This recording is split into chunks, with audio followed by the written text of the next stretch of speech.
Good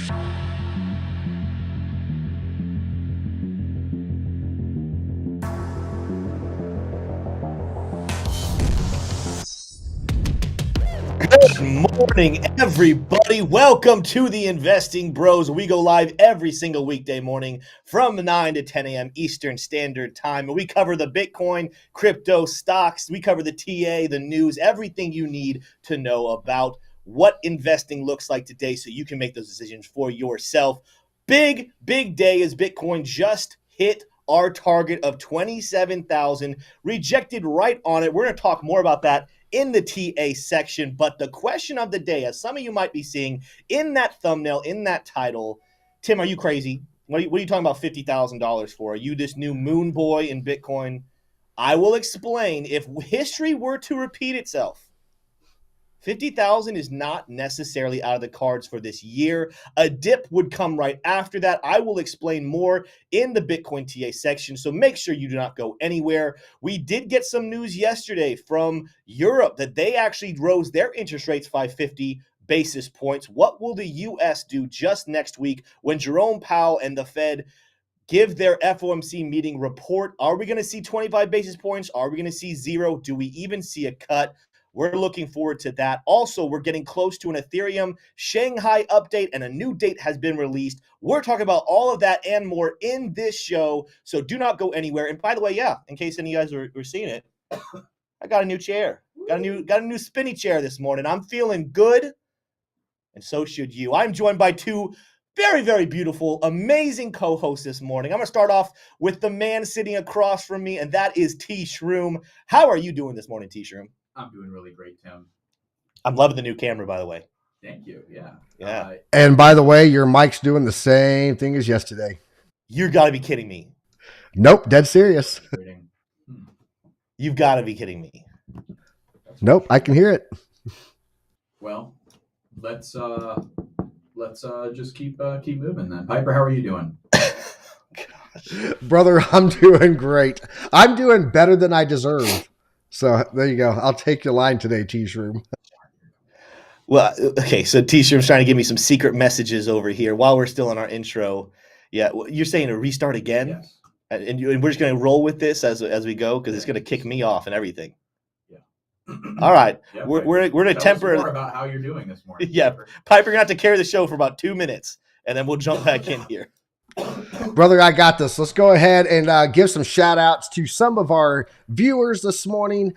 First in this morning, I was tracking Yair Navarro first up in the shoot today. We got Cryptex in the house. Soj Majid, welcome. Glad to have you here, man. Ninja Glock, Crux of Crypto, my boy, my man in the house, giving us that blue wrench and that support every morning. Joe Nickel, welcome. Glad to have you here, man. Mike Plays in the house. Crypto Trades saying good morning, everyone. Yair Navarro, got a little running man there, doing some running man action. Al Bundles in the house. Crypto Ben Franklin, my favorite, not president, right there. Mike Play in the house. We got, let's see here. Who else we got? Josh Denham's here. We got Josh Denham. Gia S, glad to have you here, Gia. Let's see. Brian Hoskins is in the house. We got Blint in here. Justin Eubanks, glad to have you here, Sarah. And good morning at Investing Bros. Always a pleasure to have you here, man. Elo Brown. I don't know why I said Ole. I've been in El Paso, Texas too long. Ole. Elo Brown in the house. Eric Brubaker, glad to have you here, man. Brian D. Servando Estrada in the house right there saying coffee time, bros. Dustin Singer giving that 4-finger mitten thumbs up there. T-Shroom dropped in a yo-yo probably about the same time he was messing up his microphone, but that's okay. We're going to drive on. Liberty Above All in the house today. Glad to have you here, man. Reboot. Who else we got? Let's give a couple of more here. Crypto Mini Bikes in here. And, Ihachi Tobias from over there in the Chart Prime Discord. Glad to have you here, man. We got a lot of crossover yesterday from our people over in Chart Prime Discord over into Investing Bros Discord because we're combining the communities, making it bigger, better, more bad, that word. But yeah, we also got some crossover there. But it looks like my team is back up and running. Let's head back to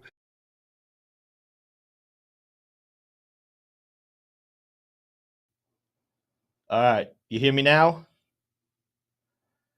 Piper. Now I don't hear you. Nope, I hear you. You're good, man. Okay, You're good. Well, yeah, I think you're muted. Yeah, T-shirt, let's your see audio Teach good? Room. Let's check it out. What do we see? Can you hear me? Yep, we covered and we got through the names, and you sound beautiful.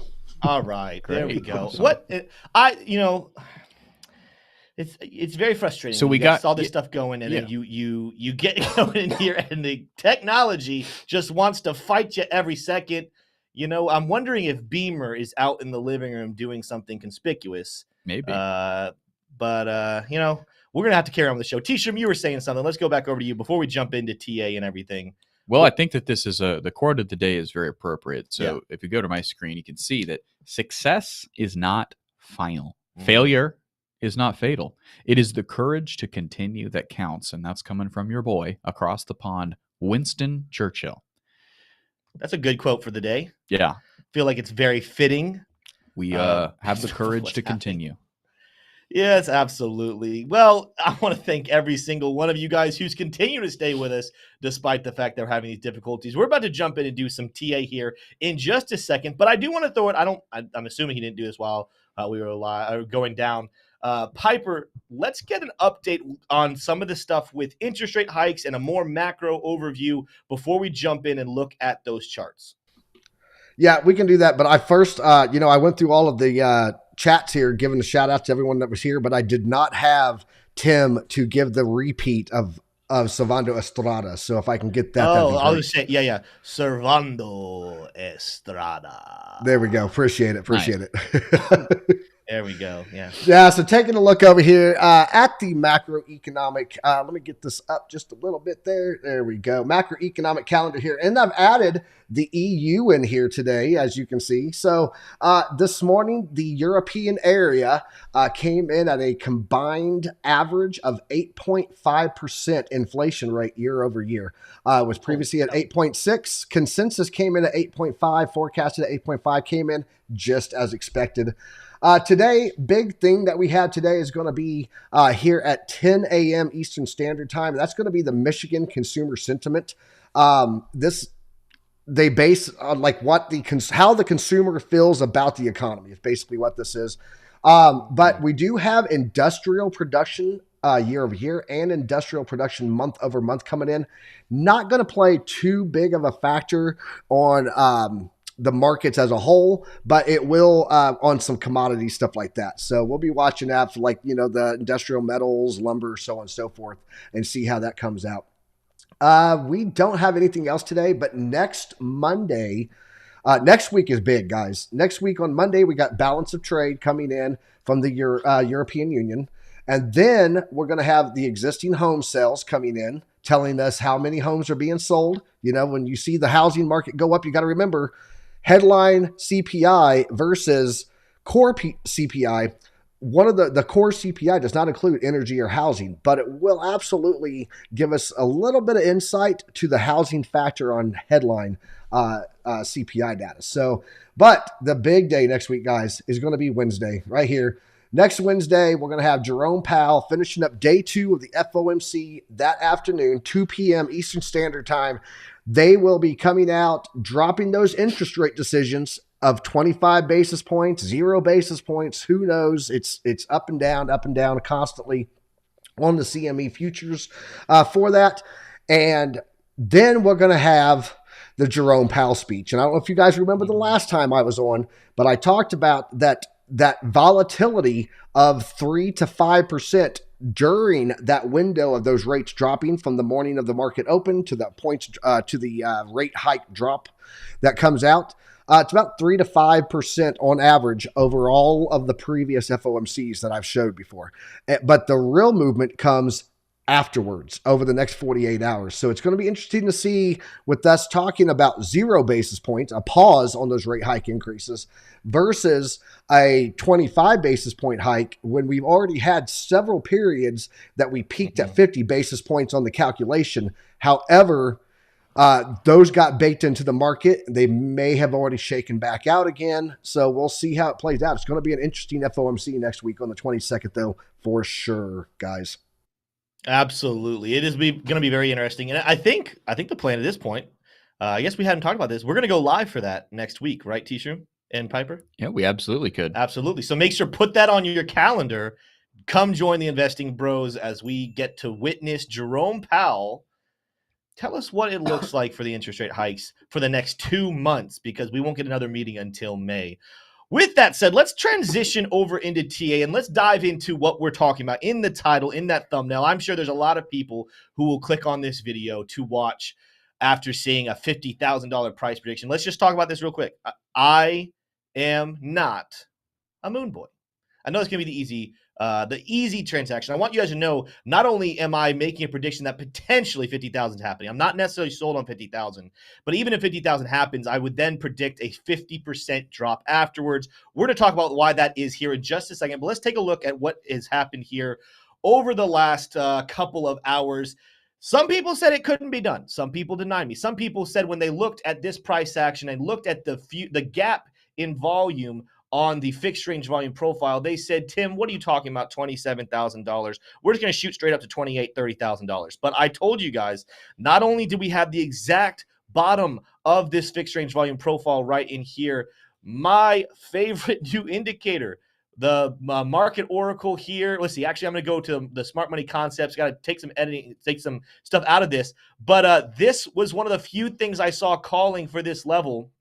When I turned these on, we had it right here. This support level on the daily extended, it was calling for, telling us 27,000. Keep an eye on it. Guess what I also talked about? This would make a lot of sense because we're in this megaphone pattern and we had this intersection. Little did I know how perfect of a call this actually would be. I said, watch where those two lines intersect. The strong resistance from not only the fixed range volume profile, but that strong resistance level in chart prime mixed with this rising level of resistance. I wasn't fooled by this wick. I said, guys, this is not going to be the end of it. We're going to make at least one more shoot up before a bigger move to the downside. Sure enough, right there in that little gap. This is the 12-hour chart. The 12-hour close right after wicking at that 27,000, and now we're working our way down. I'm not going to get too much today into where we could go lower. The most obvious one in the world, keep an eye on what's happening here with 25.2. Of course, a lot of people thought we were going to find support there the other day when we got up above 26,000. That did not happen. We fell back down below and then used it as resistance. At this point, though, keep an eye on that level for support. Another thing before I jump into our main kind of story of the day and talking about the $50,000 Bitcoin prediction, there's another cool tool in here. And this is a tool that you definitely have to play with and move around. Let's go to the daily chart. This is if you're someone in TA that struggles to find and draw trend lines.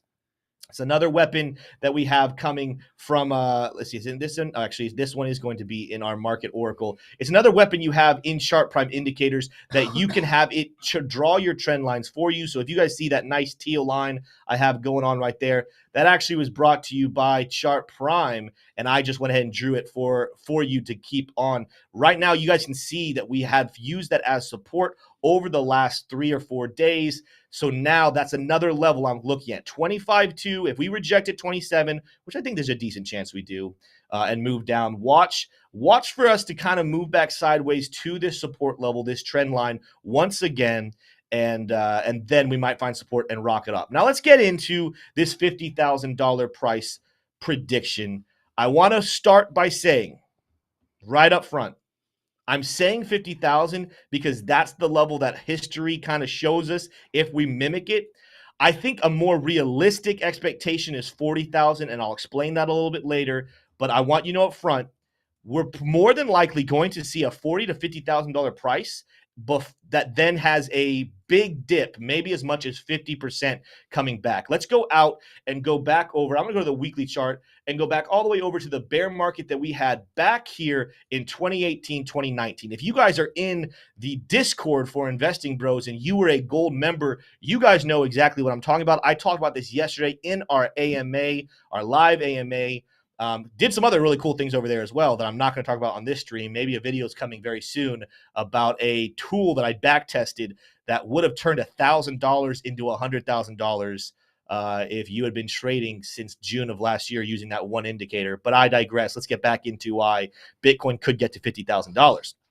So what I'm looking at right here is the peak we had technically in December of 2017 that sent us into a 2018 bear market. We bottomed out here hovering between 3,000 and 4,000 for a while before making this big rally. I'm going to talk more about this. Actually, I want to change which one I'm using. Ooh, let me take that down. That's a little bit of a giveaway. I'm going to go back over to this other screen. These green vertical lines, that's the halving event. That kind of gives us timing until we see the 4-year cycle officially killed. That gives us a lot of timing on how things are going to happen. But still looking at this, we have our bear market of 2018. I want you guys to notice what happens from the peak of 2017 down to the bottom in 2018 when it comes to Fibonacci. We come all the way down here, and then we rally up to a golden pocket. This is where back here in 2019, technically, as we started to come back up, we came back up, went all the way up to the golden pocket, right? So this is a very common thing in trading. A lot of traders would have looked at this level, and experienced traders would have shorted once they got to this level. It's very common in Fibonacci to pull back that far. Notice how far we pull back here. And I'm setting this up because this is going to be very important when we're looking at future price prediction. After rallying back up to the golden pocket, we fell a whopping 52% back to a very serious level of former resistance that we turned into support. Now, you might be saying, Tim, technically speaking, didn't we drop all the way back down 72%, down all the way back to about $3,800? The reason I'm not talking about that, I'm not going to use that as precedence in this moment, is because this was the pandemic. This happened right here in December of 2019 before anyone was really sure about what was even happening with the pandemic. I don't even know if most people knew what it was. The pandemic was a black swan event that didn't just make people worry about their finances. Due to the information we had at the time, most people were very, very concerned for their livelihood, and this was a black swan event that sent the market down. So don't pay attention to that. If the pandemic had never happened, more realistically, you're more than likely seeing the price still make this bounce right here back towards resistance and then start to slowly make its way into the bull market of 2020. So what is the point of all this? We're looking at our golden pocket. We came down, we retested our golden pocket, and then fell 53%. Also, we did all of this. Last thing I want to show you guys, we did all of this using the halving event about, 46 weeks. This peak is 46 weeks before the halving event, meaning after we came out of our bear market, we made one false rally that had a significant dip before the real bull market starts. Let's move over and let's extrapolate all this information on where we are currently. All right, so just like we had back here, we have come back down. There's a lot of signs pointing to a bottom. I'm not going to use this video to talk about why this is, in my opinion, going to be the bottom of this bear market. Let's just look at this historical precedence and extrapolate this out to see what we're looking at. Right here, when you guys look at 50,000, the golden pocket from this all-time high down to the bear market bottom would put our prediction in the golden pocket up here between $49,000 and $50,000. I also want to take another look at this is the next halving event next March of 2024. Let's take a look at what 46 weeks looks like when we extrapolate this over.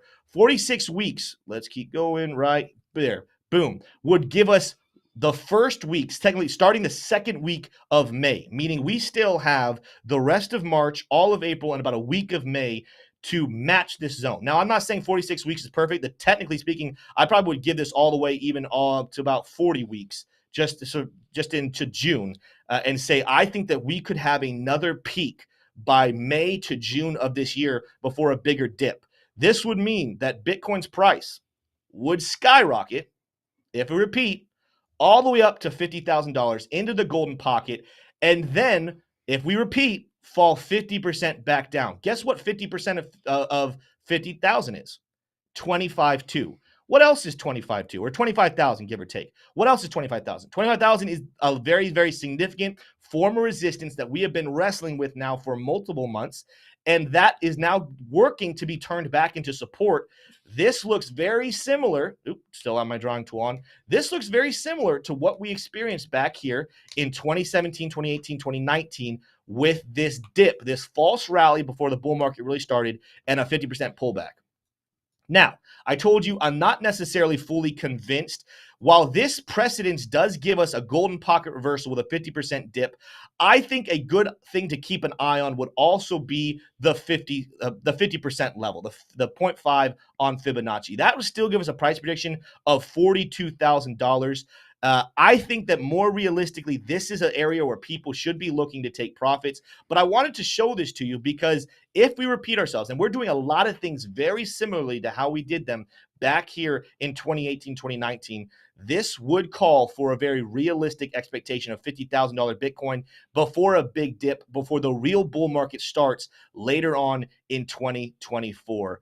That is what I have for you guys this morning. I know that some of you are going to say, Tim, isn't that a little unrealistic? Well, guess what? When you're seeing that the Fed is now looking like it could pivot, when we're looking at this CME futures tool, not just right now, where technically speaking, we're still predicting a 25 basis point hike by 70%. I'm looking at these other months where we're starting to cut over here. We're still seeing banks start to struggle. I'm thinking that when all of this more bullish opportunity, bearish for the economy, but bullish opportunity for Bitcoin, this would make a whole lot of sense to see Bitcoin rally maybe at least to 42,000, if not 50,000, before a bigger dip comes in, the hammer comes down, Jerome Powell starts to go after inflation once again, and we get a Bitcoin bull market later on, maybe late 2023, early 2024. That would stay right in line with what we currently are seeing with the 4-year cycle. It's not broken yet, and until it officially is dead, you can't count it out. That is what I'm looking at here on Bitcoin. But I want to throw it, before we jump into Ethereum, I want to even hear your thought on this, Army Piper, because of course you do your charting. What are your thoughts about this potential $50,000 price prediction? So I've actually got a couple of things here. As you were speaking, I was looking at my my horizontal, my Fibonacci channels that I have here. I'm sure if you guys have seen this before, you know what I'm talking about here. But for those that haven't, it is basically a Fibonacci channel that covers the entire timeline of Bitcoin on Bitstamp here. And so you can see it's literally traded inside the channel here. And there's a couple of things that I want to show on here that actually coincide with what Tim was saying, and one little challenge on it. You can see here that we did always get that golden pocket there that we bounced off in the lows. When we look at this bear cycle of crypto winter, you can see that we actually traded in it for about 2 months right here. And then we broke below it, had a perfect retest on it. And let me zoom that in just so you guys can see what it did there a little bit. There we go. You can see that we had a perfect retest on the bottom once we broke below it. And now we've been trading in between the golden pocket and the 786 here. I actually have a couple of things that I want to point out on this chart based on that. And one is that we are now above, if this candle closes on the weekly here, above the 200-week moving average. Historically, we've never, ever ran and operated below it until this cycle, which, you know, we had a macroeconomic event, downfall of the traditional markets also. So Bitcoin's never had to deal with a crypto winter in a traditional market downtrend also. So obviously new setup, new scenario, new operating zone below that 200-week moving average. Right now we are currently above it. But if we take a look here at the 46-week mark that you were talking about, and we go on here to look, that would be the start of that 46-week mark for the 786, because I don't believe we're going to break the 786. I think that's going to be ultimately what we bounce off of before we go up. And I do think that we're probably going to operate between the 786 and the golden pocket all the way up into the halving. So if we look at that right now at the 46 week, that puts the 786 right here at about 19,250 range, which could potentially be the lowest that we hit, right? I mean, even if we hit it this next week, we would only be about 17,750. So if we look at the high end, let's go ahead and get the top here. That's going to be at the halving event, $64,500 Bitcoin. At the 7.8, correct. At March of next year, that would be like a $64,000 Bitcoin at the first band of the golden pocket. If we look at the 786 here, though, it's a $35,000 Bitcoin going into the halving. That's not bad at all. So if we look at the 46-week mark, though, the start of that, it would be that $19,000 range, and the top on that would be $35,000 Bitcoin. So Yeah. No, and like I said, I think what I'm sitting more in the boat of is a $40,000. And so if you go into that golden pocket, you're going to find it's closer to that 42. What I'm looking at right there. The other thing is, like you said, the financial issues going on, the interest rate hikes coming in like we have not seen them since the existence of Bitcoin. They really kind of shot us down below that 200 weekly. What I'm looking for is now, as we're seeing potentially a move into quantitative easing, as we're seeing banks crash and people's confidence in the current financial system kind of plummet. I'm even wondering, do you potentially see a pop through? I'm not guaranteeing it's going to happen, but we could see a very much a flip in the same way something aggressive sent us below where we normally go. Something aggressive in a more bullish sense can send us back up above even that golden pocket area that you were looking at, the rising one, back up to the flat level of golden pocket.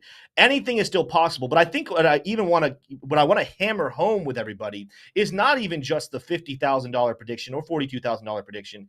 It's the fact that this rally is not necessarily the beginning of the bull market. This is going to be a big rally that's actually more of a bounce, and there's going to be a bigger dip. I'm not going to be surprised if we go up to 42,000 or even 50,000 and then pull all the way back down to 25.2 as we look to turn it into support. And this is very fresh because right now we're above 25.2, but we haven't even officially started closing daily candles above it.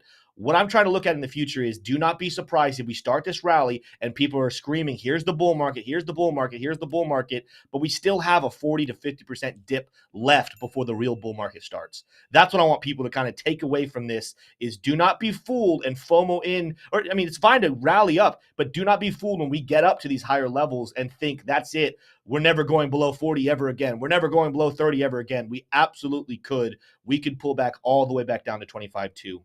I want to transition, though, now. It's 9:27. We're going to go a little longer with TA today. You recently, Piper, you shifted. You were in a Ethereum short that you closed out, and more recently, you're in Ethereum long. What are you seeing on Ethereum right now that is making you bullish? All right, so I'm still in partial. So I had a full long going on, and I was actually in a hedge short to protect my gains that I had on my long by adding a short to it as it pulled back. That's the short that I closed, but let me go ahead and pull up and I'll show you what I was working with here. Nope, that's that one. Here we go. So I'm in my long right now from the low 16s, which I got in right around this range right here. And when it came up and was getting all this resistance on the upper trade band of the predictive ranges here is when I closed out part of my long. The short that I was in on this happened, and let me bring this in on a better time frame here. Oh, I'm actually, yep, there we go. I was on a low time frame. I got into that over here when we looked like we were breaking this. When we got the bounce here, I got in right back at the top. So that's where I got into my long at. I took half of my profits when we hit the upper resistance line, and then I started a short. I now have closed out the short once we broke here. And now it's on its way up, and I've still got part of this original long running in here, but I'm actually watching for 1800, which is coming in right at the upper frame of the predictive ranges. And if we turn back there, then I'll hedge another short against my long. But if we actually break this, I may look for a retest to add back in the rest of my long trade again. So that's what I'm seeing on Ethereum right now. I mean, they were looking strong on the oscillator right now. The MACD's looking good. Signal lines crossing on the MACD. We got a fantastic bounce once we hit this trend line here. We got a fantastic bounce right up into the the upper golden band, and we've retested it multiple times before we bounced up. So that's what I'm seeing right now on Ethereum. I still think we have some upside, but I am watching definitely for us to grab the liquidity here for, maybe bounce off of this upper gold band or even the trend line here, right? And we come back up, we grab this liquidity here, hit that 1800 mark, and then bounce back down. And that's where I will be looking to go into a hedge short on my long again. So Awesome. Yeah, what I'm seeing on Ethereum, even kind of backing up what you're saying, I think that level you're talking about around 1800, living a little higher than 1800 is pretty good. I had Ethereum for the longest time in a rising wedge. We of course fell out of it down here. We're back up in it, so I'm not still looking. This is a falling wedge pattern that I'm gonna make a prediction for a big drop, but I still am looking at these levels of support and resistance. And then when I pull up my chart prime, the smart money concept bundle, first of all, what I'm looking at bullish. We just cut through a whole lot. This is a lot versus 12-hour daily and 4-hour levels of resistance that Ethereum was able to get through. And now we're sitting on top of that. That is a good sign. Easily could be turned into support. But guess where we have an order block coming in? Right there at that rising level of resistance between 1790 all the way up to about 1828. So more confirmation. I think those, what your levels you're talking about there, Piper, very, very good levels. We got some rising resistance on a trend line. We also have an order block. And then watch us come back down and continue to use these levels as support, especially if we're right that Bitcoin starts climbing, whether it climbs up to 42 or 50. Watch the altcoins start to follow it. At some point, altcoins will start to make a little run of their own. I do think this is a time period for Bitcoin to really take some lead. Speaking of that, the Bitcoin dominance chart. How far back does that order block go, Tim, on that 12-hour? You want me to? I'll check that real quick for dominance. It goes all the way back. So it's actually go back all the way to June of 2022. Okay. And so so people know, those order blocks are institutional order block fed. So that's where there are a lot of orders for sells. A lot of orders. I suspect those are probably sell orders. More than likely. Yeah. Let's take a look at Bitcoin dominance really quickly before we transition out of crypto TA and we'll move into some stock stuff. Okay, got to take down my smart money concepts. What Bitcoin did this morning is it broke through. We had been in a rising trading channel on Bitcoin dominance. It broke bullishly through it. I put this over on Twitter. What do you guys think is going to happen here? Does Bitcoin get to 50% dominance again? I think there's a real chance, like we're talking about. Let's continue on with my theory. If Bitcoin does continue to climb and go up to 42 or 50,000, but it's not yet the bull market. This is the premature rally. I think absolutely there's a chance that Bitcoin dominance continues to climb during this rally. Then we get that big dip back down and the Bitcoin dominance begins to fall versus when the bull market really starts. Bull markets traditionally, you see Bitcoin dominance fall and altcoins take back over. So don't be surprised if during this rally we're in, Bitcoin dominance continues to climb, creeping back up towards 50%. And then we'll have another dip. Bitcoin dominance will stay high, and then the real bull market will start to see Bitcoin dominance start to fall once again. That is all the TA we have for you on crypto, but I want to throw it over to T-Shroom, and hopefully the mic is still working. You never know these days with our technology. But I want to throw it to him for the stock market open and anything he's seeing as well. All right. How we sounding here? You sound beautiful.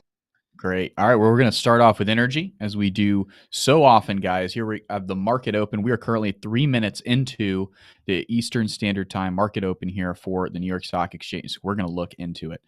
Markets are trading. Assets are exchanging hands, and we're going to see if we can't figure out where the money is going this morning. It's definitely not going into oil. As you can see, it's down 1%, natural gas down 4% here in the first couple minutes of trading. As you can see, there actually is a possible reversal up signal from Chart Prime on the daily chart for Brent crude WTI. But that was yesterday, so there could be a potential reversal as it did wick down onto a pretty good level of support there, around 56.43 per barrel. So that's energy. That's going to be a wrap up for energy. Indexes, we went through them a little bit, but kind of circling back on them. NASDAQ, only green index in the index list here. Dow Jones down 0.5 and your S&P down 0.2. So moving along, we see crypto green across the screen. It's what you want to see in times like this. Money flowing into crypto from a fundamental argument. And as Tim and Piper have pointed out, there's also quite a bit of a technical argument as well, too, for buying crypto in this moment. Bitcoin up 6.2% and Ethereum not too far behind, up 3.8%. Other leaders to point out is going to be Optimism Chain. Been really hot these last couple months as it's had some upgrades and some further integrations with Ethereum's blockchain there, up 6.3%. AVAX up 5.6, continuing to get favored by the market. And Litecoin also been impressive the last couple of weeks, up 5.5% this morning. So as it's getting closer and closer to its halving there, Litecoin is. Something to think about. Metals up starkly this morning. Silver leading the way up 2.1%, and gold not far behind, up 1.4%. Let's take a look at silver really quickly here.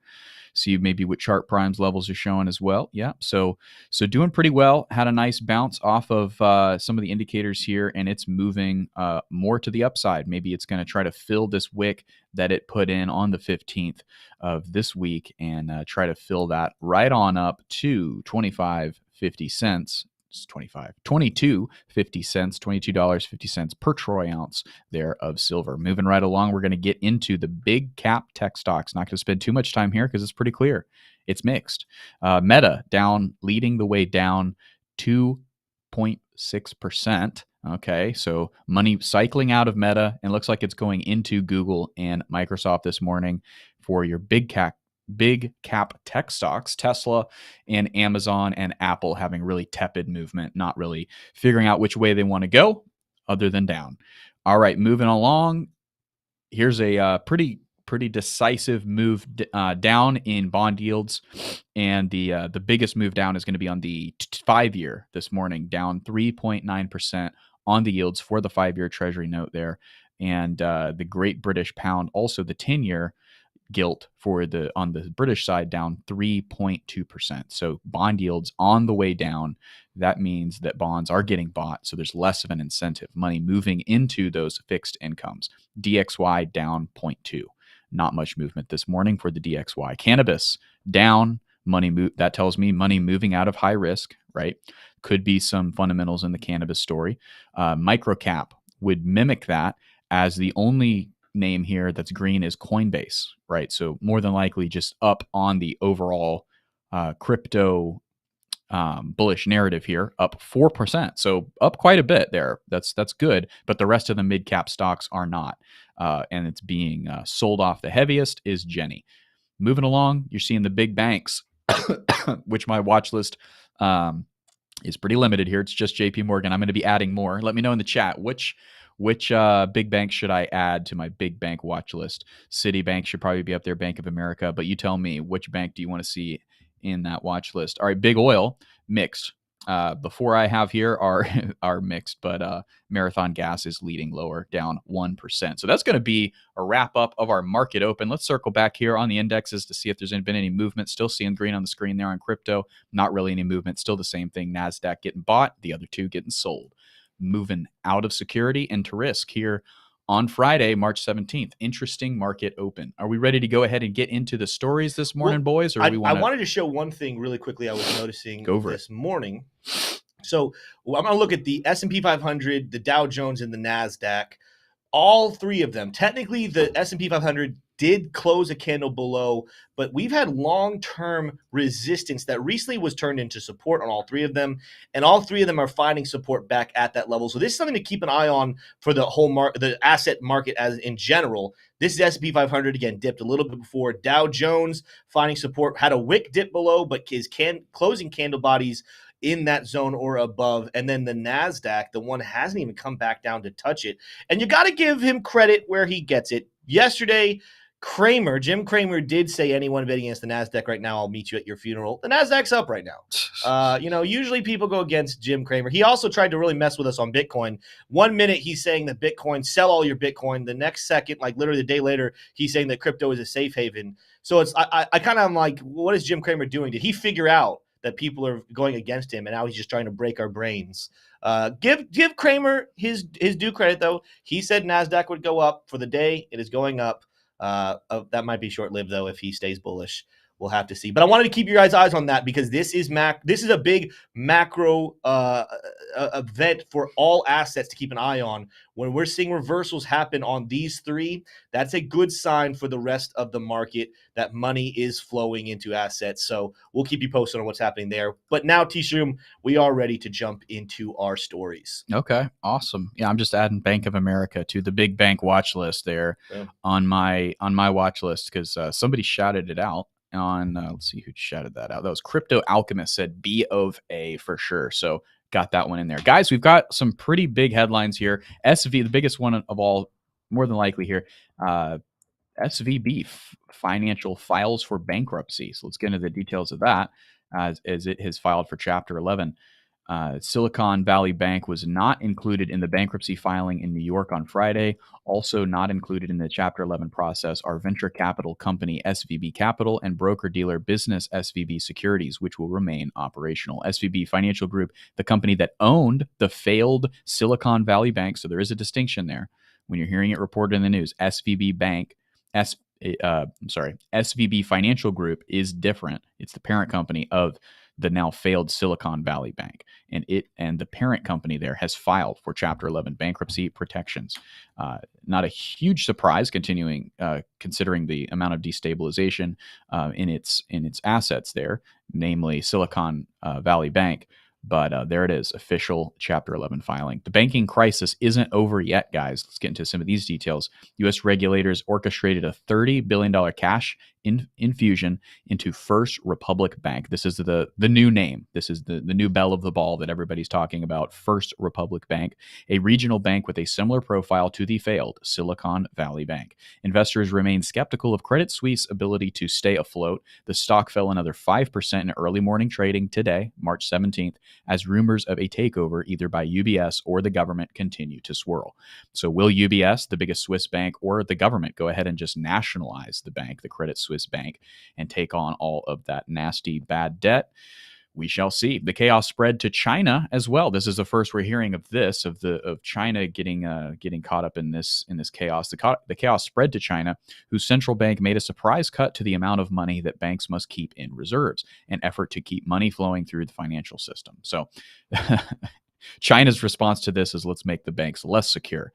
Interesting. So that's going to round out the big headlines and details for the overall banking crisis here. There was a even more breaking headline, though, and that is that Fed alarms at SVB began more than a year ago as examiners changed. So there was a change in the guard of the auditors over at SVB, the Fed auditors, and apparently they had rang the bells and maybe they had been ignored. That, at least, is what that headline seems to imply. More details will more than likely come out here. That is a brand new, fresh headline. I've got a chart here pulled up from a show, Patrick Bet David podcast. Maybe you've heard of it, maybe you haven't. What's relevant here is that oh goodness, I've zoomed in way too much here. Sorry about that. Tighter credit conditions are coming. All banks to the right of SVB, to the right of this bar here, are likely to immediately start reorganizing their balance sheet. Another way to interpret this is all of these banks, which I'll read some of the names here, are vulnerable to the same type of weaknesses that SVB, Silicon Valley Bank, was experiencing before it failed. Some of these names: HSBC, Discover, Signature did fail, First Citizens. It's kind of hard to read this because they're all sideways. Zions Bank. So these are all banks that are to the right on JP Morgan's risk tolerance scale here. So these are all potentially more risky banks than Silicon Valley was, meaning they had exposure to more risky investments. And you'd have to assume that the users of this bank, the depositors of this bank, are retail. That some, if not all, I mean, that's HSBC, huge bank. Of course, there's retail depositors there. But what you'll notice at the left of this, and we'll move on after this observation here. But the left of this bar chart are names like J.P. Morgan, Bank of America, Citibank, Wells Fargo, U.S. Bank, PNC, Truist, Goldman Sachs, Capital One, TD, Bank of New York Mellon, State Street. So First Republic. So that one's on that. So that one is supposed to be less risky.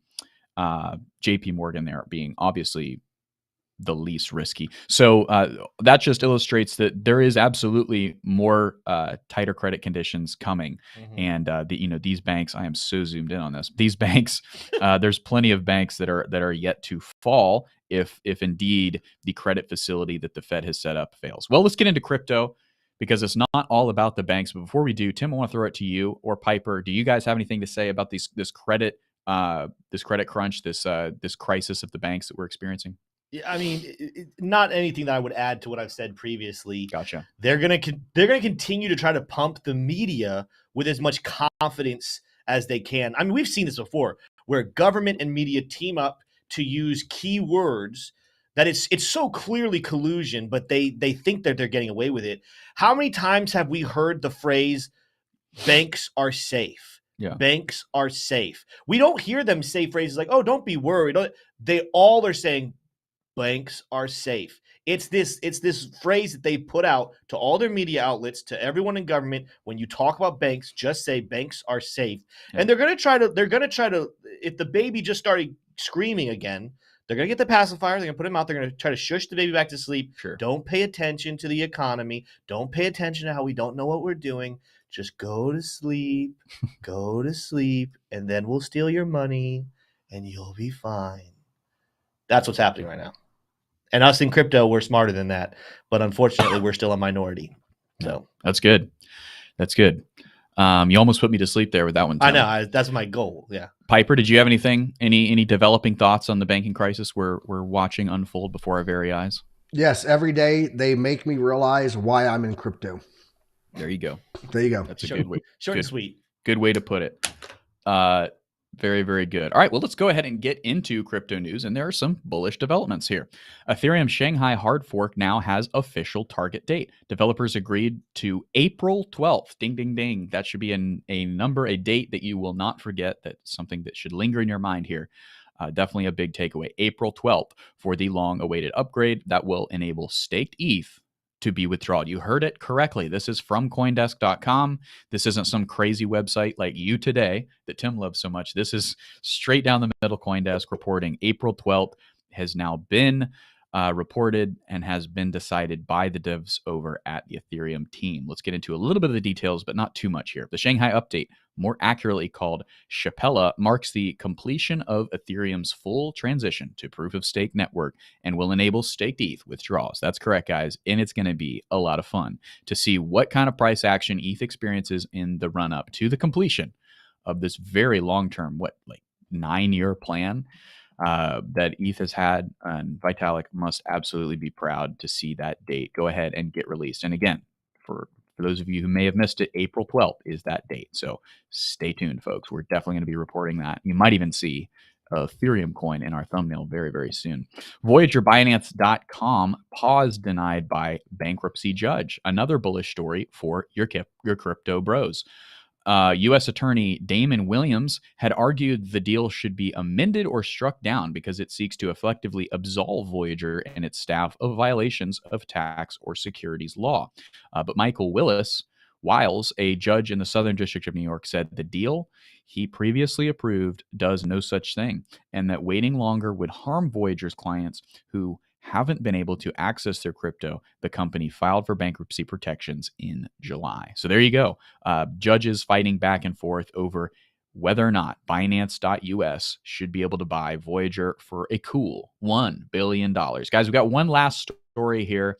Obviously, I would be in favor of Binance.us buying Voyager. That is the most favorable outcome for the crypto community for a variety of reasons. The least, of course, not being that people want their money back from Voyager. And I think that Binance.us buying Voyager is the next step towards that happening. So this is ultimately a bullish headline, especially if you are a holder of frozen assets in Voyager platform. Moving into our final story here of the stories that we're covering here. FDIC denies report that Signature Bank buyer must give up on crypto. So this is a story basically trying to right the wrong of some misinformation that had been proliferated through the media here, and we're trying to do our part so that you guys understand. This isn't going to be that exciting, but it's a nice little PSA. The FDIC responded to a Reuters report citing 2 anonymous sources who claimed that the buyer of Signature Bank would have to agree to give up all crypto business at the bank. The FDIC told the news service that it would not require divestment of crypto activities as any part of the sale. So now you know, guys. Now you know that is not the case. The FDIC is not going that far. They may hate crypto, but they don't hate it enough to say that if you want to buy up the chopped up assets of Signature Bank that you have to divest from crypto. That is not the case. If you're hearing that elsewhere, not saying that those voices don't know what they're talking about, but they have been misinformed. And Decrypt here, decrypt.co at least, is trying to bring you the truth as we are here at the Investing Bros. That's going to round out our stories, guys. Did anything in there stick out to you that you wanted to comment on? Not necessarily. I said today was not a big news day in terms of new developments. There is something that I'm seeing develop, and it's shifting all over the place. I told you guys yesterday, do not necessarily put all of your eggs in one basket when it comes to trying to predict what the Fed is going to do. The CME futures tool is all over the place. Piper, go ahead and share my screen. Let's take a look. This has become a new tradition. I want to refresh just to make sure I get the most up to the last second data I have. Let's take a look, run through what we're looking at the rest of this year. Again, this is absolutely crazy. This will play a big impact on what Bitcoin price does. But right now, we're sitting at a whopping 74%, predicting a 25 basis point hike. So notice 475.25. That is what we're looking at right now. 25 basis points, still a prediction. We still got 5 days until we see the numbers from Jerome Powell, but keep your eyes there. Let's go forward to May. In May, there's actually a 51% prediction. They do another 25 basis points. That's 5 to 5.25. So is that whopping 51%? Not necessarily. We still have 40% they'll pause and a 7.8% chance that they'll cut, assuming that they went up 25 in March. Either way, this is very different than what we saw yesterday. So in another 25 basis point hike in May. June, though, here we go, transitioning into June. Now they're talking about, so if we do make it back up to make it to 5.525, they're projecting a 25 basis point cut in June. Fast forward to July, another 25 basis point cut down to 450 to 475. September, we're going to go another cut down to 425, 450. November, this is the first time they're going to say pause. There we go, 0 basis point. Again, 34%, though not overwhelming. And it is now predicting that we end the year in December at 4 to 425. We had an article the other day saying potentially that there are some people predicting a close of December down at 350, 375. Now that has moved up 50 basis points. T-Shum, I want to get your take on this. Do you have any thoughts about these moving predictions on the Fed interest rate? Well, I'm thinking if I'm Jerome, I'm getting frustrated, right? Yeah. The market's kind of getting away from me, and he's got to be like trying to hire 5 different therapists to try and get his mind straight and focused on what he needs to do, where he needs to execute, what triggers he needs to pull. I don't know how he does it. I don't know what is going on in his head, but these shifting percentages are really confusing, even for commentators like us who don't have the pressure on to make decisions. So it's pretty tough. But I wanted to bring you guys some breaking news here. Ooh. And Piper, I'd like to get your take on this.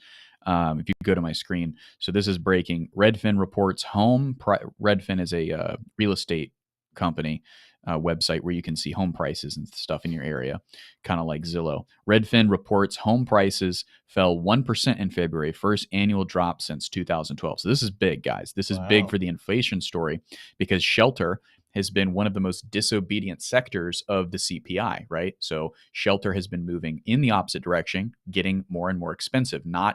Demand in shelter has not been eroded. This is the first data point I've seen at an annual scale to the contrary of that pattern. So, Piper, I wanted to get your take on this because you are a homeowner. And, what are you thinking? Is this going to trickle into CPI, into the next CPI print? And will this be something that Jerome is considering on the 22nd of that FOMC decision? So I definitely think that it's going to affect the CPI, because obviously, you got your core, but you still got headline. And so it's going to play out there. What I do find interesting about it, though, is that it could cause people to jump into wanting to sell their homes and people to buy their homes, because there's been a slowdown in people buying homes because of the interest rate of what it's costing right now to take out a home loan. A 30-year fixed mortgage rate's like 6-point-something% right now. It's insane. So Right. if we see that that people want to get the biggest bang for their buck on selling their home right now, as prices are coming down, we could see that people try to buy up those houses at a cheaper price to offset that higher interest rate. So one of two things could happen. One, it could bring down CPI, or the waiting in the weeds demand people will move in on that opportunity and then keep it level and flat. So one of two things could happen there. So Okay. I like it. Yeah. So overall, this isn't making you jump to the buy button and thinking that this is going to send CPI down to that target 2%. This is not what we've been waiting for. This is going to be one factor in a much more complicated market that is the real estate market. correct. That's Cool. what I think. And did anybody notice that I am mini Piper today? I have my beanie on in a way that I was trying to look like Piper. So I'm just trying to be like you. Wow. And we're both trying to be like the beard up top there. right. So yeah, we're just in line. We're all in line to be like Tim. Well, other breaking news that we have this morning that's not as serious. Did either one of you guys realize it was St. Patrick's Day? Yeah, I figured that out through Yes. my Twitter scrolling here. I am not Irish, so I did knew not that. know. I knew that because it's my wife's birthday and she's a St. Patty's birthday girl. So Yeah.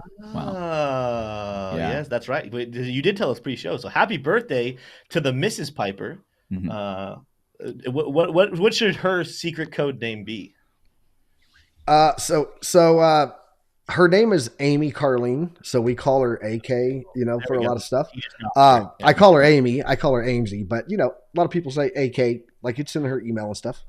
Yeah. So she was I won't tell, she's gonna get mad for me saying this, but she just turned from 47 to 48, and I said, well, I just upgraded my AK-47, so Ooh. Happy birthday. Happy birthday to AK. That is awesome. What are traditions you have as we kind of close out the show? Because I know we're kind of getting to the end of the crypto stuff. What are traditions you have usually, T-Shroom, on St. Patrick's Day? Pension people that are not wearing green. Are you wearing green today? No. I am wearing green. Are your underwear green? No. My pants are green. Okay. Yeah. Well, I think Tim might chase me out of the studio this morning. I don't think you're wearing green. I don't think I'm wearing any green. But one thing I want to do is in Savannah, Georgia, I've been told that they have a Mardi Gras like festival on St. Patty's Day. Yeah. And Amanda and I went there 2 years ago. We went to Savannah, Georgia, not for St. Patty's Day, but just for vacation. And they told us all about it. Oh, you got to come. You got to come to Savannah for St. Patty's Day. We haven't been able to make it for one reason or another. So hopefully next year for St. Patty's Day, we'll be able to make it down there. Up there, actually, Savannah, Georgia is northeast of Gainesville, which is where we're coming to you live from, and El Paso. It's a good 3-hour drive. Yeah, it's a good 3-hour drive just north of Jacksonville. And it's a cool city. It's a cool town. The city planners planned it around blocks. So it's really interesting. There's what do I mean by that? Because that's not that unique. There's entire blocks that were intentionally preserved. So it's like little mini Grand Central Parks all throughout the city, equidistant to each other and uniform. So a fun place for a trader who likes to think in blocks and patterns to potentially live. You know what else Hint, I messed up today, T-Shroom? We have not been pushing the like button very much at all. We got like 93 people watching right now, only 77 likes. Let's get those likes. I think that there's probably at least 50 people right now watching the video. You know who you are, and I'm looking right at your soul. Yeah. Just hit the like button. Even if you don't really like us, it's a free button. No one's going to come in and attack you. Even though it's St. Patrick's Day, my mom always told me that leprechauns are not real, at least the evil ones. No leprechaun's going to jump on you because you hit a free like button. Smash that like button as we're closing out the show. What about you, Piper? What are your traditions? Birthday, obviously. So other than AK birthday, what are your traditions on St. Patrick's Day? It used to be, I used to, do a lot of heavy drinking and partying with all the soldiers, but since I got married, to my wonderful wife, it's been celebrating her birthday. So, and trying to find a birthday card that some way, shape or form has clovers in it. There you go. Yeah. There we go. Yeah. Well, one thing that we want to bring up here as we close, and I'll throw it back to Tim after this, but on my screen, you'll see all the exciting media that you could expect there at Bitcoin 2023, that I will be there in Miami Beach, May 18th through the 20th. Now, Tim, a lot of people have been asking me, is there a link in our description where you can get a discount to tickets for this event. Out of curiosity, how many people have asked you that? The amount of people that have asked me that would surprise you, Tim. Oh, okay. I'll say that. I'm going to say 7. I'm going to say that you do not want to miss this event. It's going to be in Miami, May 18th through the 20th. Your boy T-Shroom is absolutely going to be there. There's 150 speakers. There's over 15,000 attendants. There's 2,000 companies, and there's 250 sponsors. So we are excited. I'm going to be there, and the link is down below this video. Guys, it really helps out the channel, and you do get 10% off your tickets to Bitcoin 2023. So if you're thinking of buying, go ahead and pull that trigger now. By the way, speaking of conferences, T-Shroom and I might be appearing at Consensus here later on in April. Yeah. So we don't have a fancy little graphic for that one. But we don't have a link either. So we'll be soon to come, hopefully. Last year I got to spend, I went to Consensus, got to room with Matt C. and Gregory Grezik. It was a great time over there in Austin, Texas, even though it is literally the surface of the sun in Austin. Very crazy. It's a little earlier. Maybe it won't be as hot this year. The last thing I want to say to your attention, guys, there's only 3 more days. Go to my screen, Piper. There's 3 more days to act on the lifetime offer, 50% discount over on Chart Prime. After that, you still get a wicked deal when you click on our link. You get 45% off. That's not 45% off, the meaning 57. Of this price, 57 per month and 132 a quarter, you would get 45% off your first purchase of those after this. But I would heavily recommend clicking on our link and taking this lifetime deal because it is going away for a very, very, very, very long time. You do not want to miss it. I know a lot of people over in our Investing Bros Discord have already taken advantage of that. By the way, on your way out, if you guys want to spend more time with Piper, myself, and T-Shroom, make sure you join not only the Investing Bros Discord, but also that Chart Prime Discord. A lot of amazing community happening over there. I sent a message out last night. I want to even say this to you guys here on YouTube as we're winding down. Only got 70 people watching, but I was just thinking about my life over the last couple of years and over the last couple of months. And I wanted to thank you guys from the bottom of my heart. It is so humbling and honoring that you guys each and every morning choose to come in and watch the Investing Bros and hear what we have to say about the markets. And then those who are over in our Discord and our Patreons, you guys want to spend time with us and hear more. It's so encouraging as we are growing this community. This is, in my opinion, the greatest community in all of YouTube for crypto. And that's not to say the others are not good as well. Just every single day when I get in that Discord and I hear you guys give your takes and you ask questions, it's such a collaborative, uplifting, non-toxic space. Everyone who watches should be in there. But I want to thank you guys so much for choosing us. With that said, though, that's all we have for you guys in today's video. This is the last show of the week, so we will see you again on Monday. And by the way, I teased it earlier. There's only 83 of you to hear this. I back-tested an indicator, and if I had traded on this one with, I'll go into it more. I turned $1,000 into $100,000. I'm going to be making a video on that very, very soon. You guys will have to continue to watch the show to hear when and see where that will go out. But make sure you guys tune in next week when we go live again. With that said, though, you guys have a fantastic weekend, and we'll see you on Monday. Later, y'all.